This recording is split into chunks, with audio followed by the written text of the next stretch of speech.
पाण्यासाठी, या पाण्यासाठी हे आमच्या हक्काचं पाणी आहे आणि या पाण्यासाठी आमची मागील 35 वर्षापासून जो काही लढा होता तो आज एका मोठ्या यशाकडे जाताना दिसत आहे।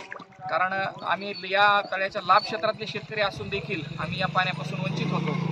त्यामुळे आम्ही हा संघर्ष उभा केला आणि या संघर्षातून आज या ठिकाणी आपण पाहू शकता की या ठिकाणी गंगा अवतरलेली आहे। त्यामुळे शेतकऱ्यांना नक्कीच या पाण्याचा फायदा होईल आणि सिंचन क्षेत्र या गावाचं नक्कीच वाढल्याशिवाय राहणार नाही।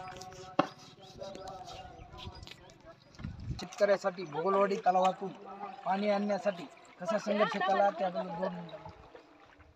या ठिकाणी सर्वप्रथम या विभागाचे जलसिंचन विभागाचे जे काही कार्यकारी अभियंता आहेत इनामदार साहेब, तसेच या ठिकाणी जे ज्युनियर इंजिनियर आहेत दंडनायक मॅडम यांनी देखील या आम्हाला पाणी सोडण्यामध्ये मोलाचं सहकार्य केलं। संघर्ष म्हटलं तर आपण ज्या ठिकाणी लोकनियुक्त सरपंच असल्यामुळे संघर्ष करणे हे आपलं काम आहे, ते आपण पार पाडत आहोत।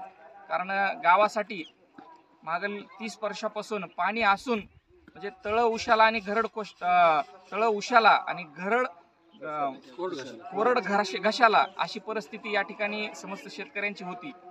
या पूर्ण ऑफिसनी मागील 30 वर्षापासून सहकार्य केलं नव्हतं, पण आता माननीय पाणीदार आमदार प्रकाशदादा सोळंके यांनी सुद्धा या ठिकाणी भरपूर मोठा पाठपुरावा केल्यामुळं या ठिकाणी आपण या पाण्यामध्ये उभा आहोत हे आपण पाहू शकता। वार्तामध्ये तुमचं स्वागत आहे।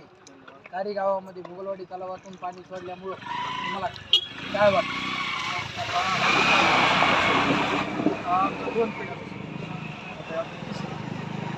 जे काही आमच्या आजोबांना जमलं नाही आम्ही करून दाखवलं। त्याबद्दल सर्व ग्रामस्थांचे मी सर्वप्रथम सरपंचाचे आभार मानतो। हे पाणी नसून हे आमच्यासाठी अमृत आहे आणि ह्याचा लाभ म्हणजे असा आहे की स्वतः मी सांगतो, रात्री माझा बोर्ड स्वतः गुळण्यामारे चलत होता, तो आज बोर्ड फास्ट चलत आहे। त्याच्यामुळे मला सर्वात आधी जर फायदा कोणाला झाला असेल तर मला झाला असेल। त्याच्याबद्दल मी इतका जो पाण्याचा 35 वर्ष सरपंच सांगितलं तसं संघर्ष आहे त्याचा मी स्वतः लाभदायक आहे। त्याच्याबद्दल मला हे आनंद इतका झाला आहे की मी शब्दातही सांगू शकत नाही, इतका आनंद झाला मला। तुम्हाला काय वाटतं? पाणी आणण्याचे कारण आमच्या सरपंचांनी हे पाण्याच्या प्रयत्न आमच्या ग्रामपंचायतीसाठी आटोकाट मोठे प्रयत्न केले।